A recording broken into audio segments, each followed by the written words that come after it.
હાલો મિત્રો, good morning, Sitaram, જય સ્વામિનારાયણ બધાને. તો આપણે જો આવી ગયા છે ઉપર ધાબે, અને અત્યારે વાગી ગયા છે 10:30. વાગી ગયા છે 10:30. તો અત્યારે આપણે આવી ગયા છે ધાબે. દવણું દળવાનું હતું અત્યારમાં, એટલે તો જો આપણું દવણું દળાય અને થઈ ગયું છે રેડી. ભાખરીનું દવણું દળ્યું છે અને અહીંયા થોડુંક કામ હતું ધાબે, એટલે આવ્યા છે. અને જો કાળા તલે ધોવાઈ ગયા છે એકદમ સરસ. બહુ ઝીણી ઝીણી રહેતી હતી એટલે ધોઈ નાખ્યા છે એકદમ સરસ.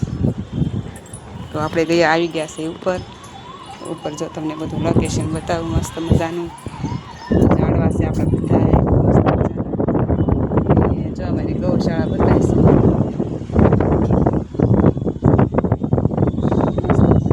ખડ છે કેવું મસ્ત ગાયનું ઘાસ વાવેલું છે.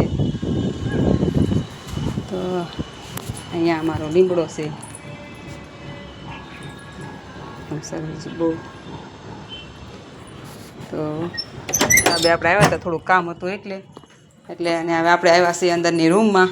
ધાબે અમારે રૂમ છે, રૂમમાં આવ્યા છે. તો જો તમને કેરીનો ડાબો નાખ્યો છે, અને હજી બરાબર પાકી નથી. હજી 2 દિવસ ક્યાં નાખ્યો એને. અમુક પાકી છે, અમુક ઓલી છે. તો હવે પાછી ઢાંકી દઈએ આપણે. પાકી ગયેલી નથી, હજી 2 દિવસ પછી પાકશે. તો આપણે જવાનું છે નીચે. હાલો, ધાબે કામ હતું એ બધું પૂરું થઈ ગયું છે. તો હવે જઈ નીચે. હાલો, જો હું આવી ગઈ છું નીચે.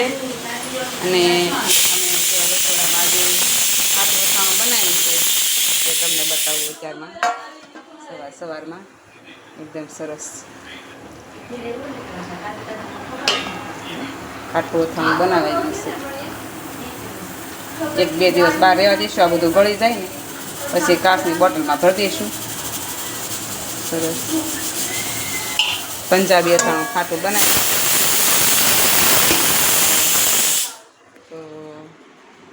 તો એવું છે અમારે.